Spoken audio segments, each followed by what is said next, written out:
Hey guys, good morning. This is Brad Krantz. Welcome to my Wednesday edition here. We're basically going to be covering some stuff on personal development. I'm titling this message today, 8 Things Successful People Don't Waste Their Time On.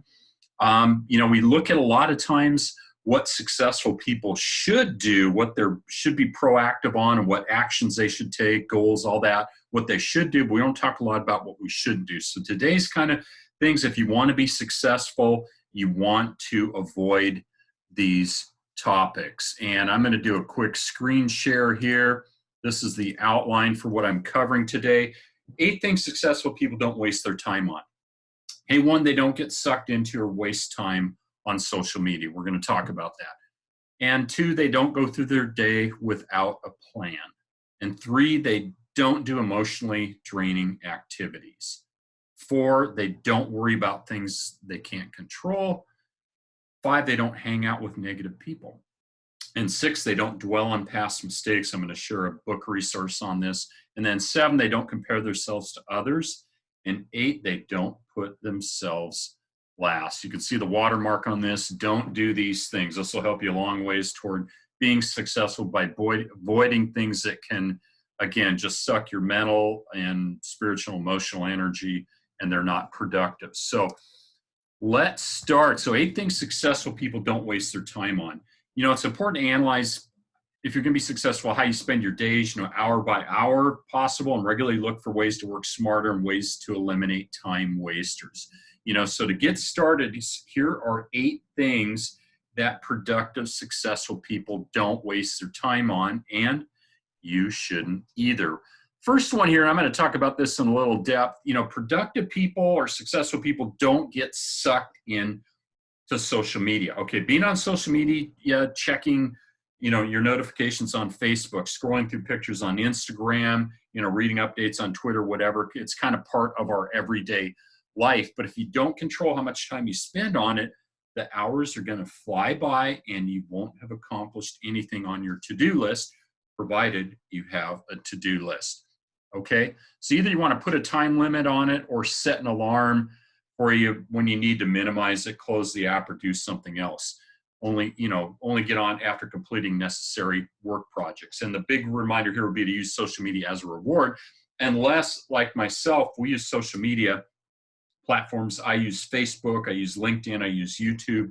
That is my business platform for engaging with people. So social media for me is a business tool, and I use it and treated it as such, but most people don't. I will just say this is an observation I've made, is 98% of people have no social media platform. They don't have a strategy. So they post random stuff.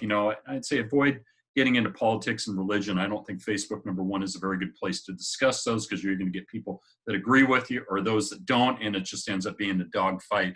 You don't really gain any ground. So I think you can save yourself a lot of time by don't get in arguments that you're never going to win, or always be posting stuff that's controversial either. From my personal opinion, that's not really helpful. You're not getting the type of engagement you want. But again, if you don't have a social media strategy, you can kind of do whatever. But if you do whatever, then I just say you get whatever, and you're not moving forward. Number 2, productive, successful people don't go through the day without a plan. You've all heard it said, if you fail to plan, you plan to fail. So successful people have a purpose. They've got kind of a laser focused plan of things that they want to achieve on a particular day. And I do believe things in writing down, but only the top 2 or 3 priorities that I need to accomplish that day, not a long list of things. I have a to-do list. Now, a lot of people like it. Some people say you don't, but I found a to-do list is very helpful. Something to get you to focus on the main things. And you could probably boil it down to 3 things, but you may have a list of 5 or 6 like I do. But write down your top priorities and break those large, if they're large tasks, break them down into more reasonable steps, and you'll see yourself wanting to get them done and then crossed or checked off the list. Okay. Number 3, productive, successful people don't do emotionally draining activities. Okay, here's what we're talking about. If you want to step into a truly successful life, you have to focus on things that fuel your life positively, right? Productive people don't waste their time on things that emotionally drain them. Okay. I would say here again, getting into arguments on social media that just you're never going to win. I talked to a friend here not too long ago that I know that was very frustrated about people not seeing his way. And I said, well, maybe you want to look at what you're really doing, because you track more flies with honey than vinegar. And again, if you're always getting in battles and arguments with people, that's emotionally draining. But before committing to activities on your schedule, though, be sure, the activity will positively add to your life. Does it add value to what you're doing? If you believe it won't, then think about saying no to it. It's okay to say no, and you have to do that too to be successful. Don't feel obligated to give an answer right at the time. If you're being asked to do something, sometimes you need to, and I will take time to think about it before I respond.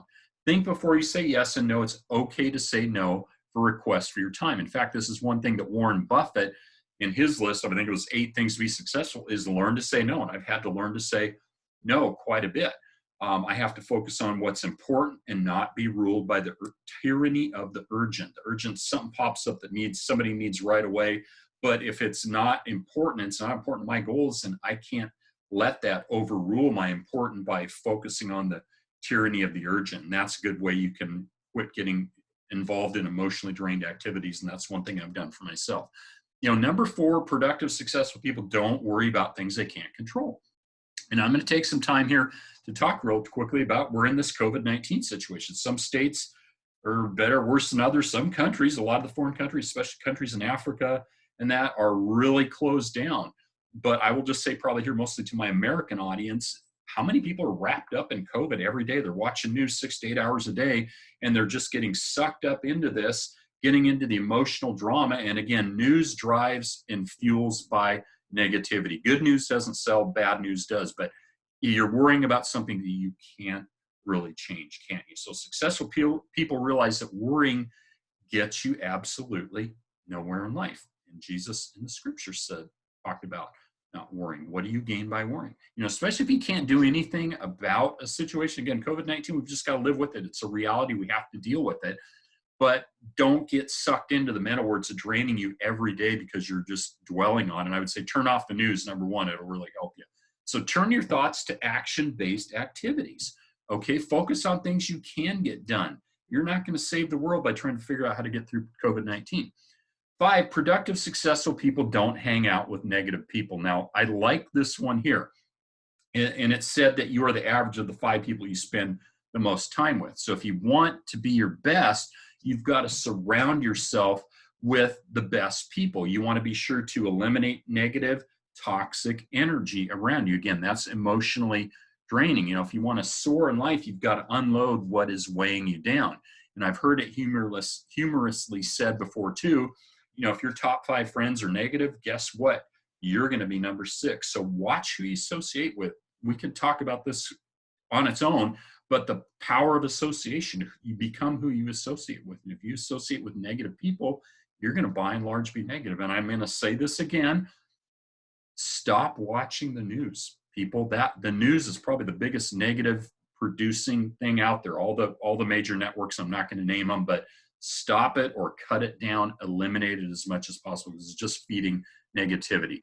Number 6, productive, successful people don't dwell on past mistakes. Successful people make mistakes. And I want to take time to real quick share a book here and one thing from it, because we're not taught this in school. John Maxwell's Failing Forward. It's been out for years, but I just asked a gentleman the other day, wants to work with me. I said, are you willing to fail? And he's thinking I was asking him to be a failure. No, I'm not asking you to be a failure, but successful people are willing to fail. My mentor, Calvin Becerra, says he's learned nothing from his successes, but everything from his failures. So you have to learn that failure is part of success. It's part of the formula. You can't bypass it.